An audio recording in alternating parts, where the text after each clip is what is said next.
Alright, these are your electron notes. Electron configurations are the way electrons are arranged in various orbitals around the nuclei of atoms. And there's 3 rules to tell us how we can write these electron configurations. The first one is the Aufbau principle. It says electrons enter the lowest energy level first. The second one is the Pauli exclusion principle. At most, 2 electrons can be in the same orbital and they have to have different spins. And the way that we show that is we have these boxes and you draw an up arrow for one electron and a down arrow for the other electron. Hund's rule. When electrons occupy orbitals of equal energy, they don't pair up until they have to. So remember that electrons are negative, so they don't want to be very close to each other. So we're going to draw the orbital diagram here for phosphorus. I would provide you with these boxes. So you want to look at the periodic table and figure out how many electrons phosphorus has. It has 15 electrons. So you start in the 1s block and you just go until you run out of electrons. You only have 15 that you can work with. So we're going to have 1 electron here and then 2, 3, 4, 5, 6, 7, 8, 9, 10, 11, 12, 13, 14, 15. And then I would stop because I'm out of electrons. And here notice when I did the p orbitals, I didn't pair them up until they had to be paired up. Configuration. If you look at the periodic table, the way you write electron configurations is you read from left to right like you're reading a book and you follow this pattern. So here it's outlined red, that's the S block, the blue is the D block, the purple is the P block, and the green down here is the F block. So when you write electron configurations, you abbreviate like this.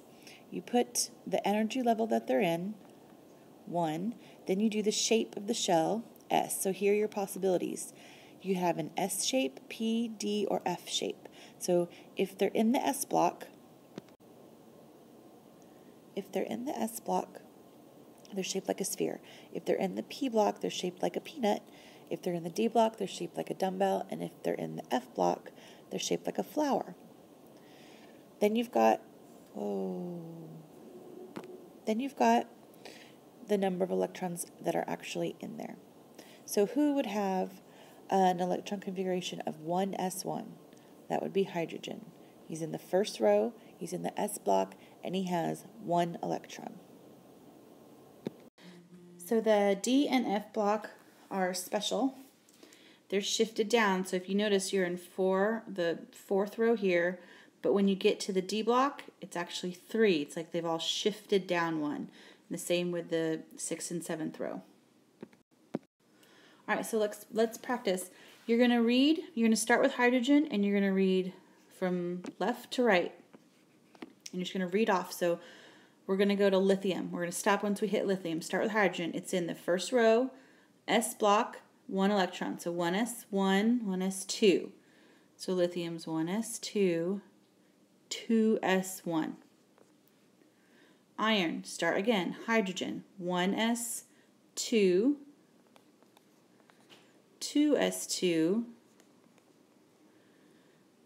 2p6, 3s2, 3p6, 4s2, 3d, 1, 2, 3, 4, 5, 3d5. Okay, sulfur, again, start with hydrogen. 1s2, 2s2, 2p6, 3s2, 3p4. So you stop once you get to sulfur. Calcium, start with hydrogen. 1s2, 2s2, 2p6, 3s2, 3p6, 4s2. We won't do these since I've run out of room. There's a noble gas shortcut. So this is the configuration for iron, but argon comes right before iron. So you could put argon in brackets because you know argon is a noble gas. It has a full shell, so you know that all these electrons it's full up. That represents argon. All right, so write the noble gas shortcuts for these. So again, argon, and then start again. 3D2, and then vanadium is the same, argon, 3D3. Write the electron configurations for the following ions.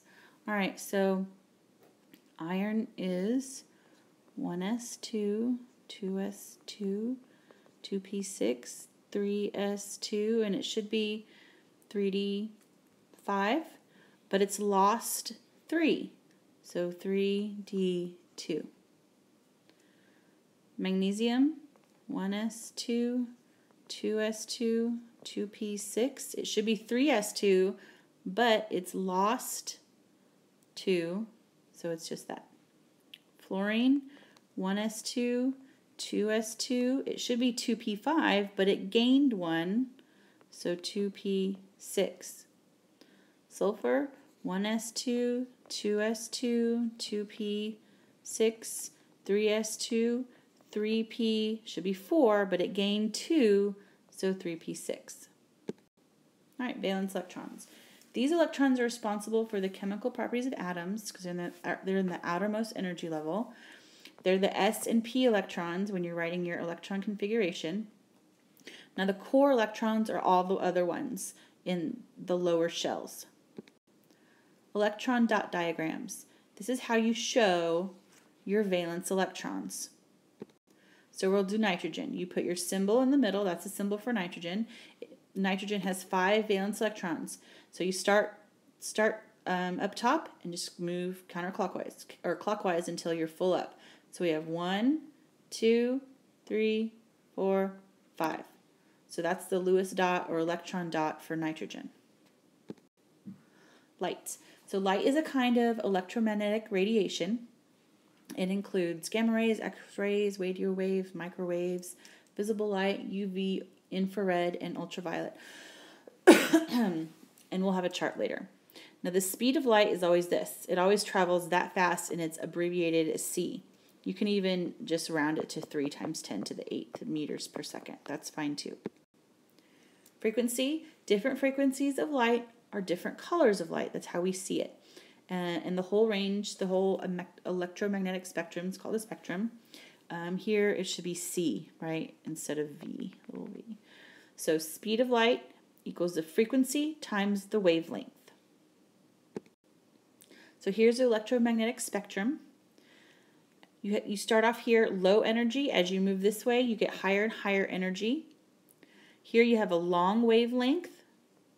That means they're very long, and as you get here, they get shorter and shorter and shorter and shorter and shorter. I didn't do that very well. Low frequency, long wavelength again, and as you move this way, you get higher and higher frequency. All right, when electrons are heated, they have different patterns. So here's one element. It could emit all these different lights. Another element could emit these different lights, and they're called atomic emission spectrum, and they're unique to each element like fingerprints. So you can use the atomic emission spectra to identify elements. Light is a particle. It's a form of energy, but it's also a particle. So it's a wave and a particle, and they're called photons. So when we write electron configurations, we're writing it at its lowest energy in its ground state.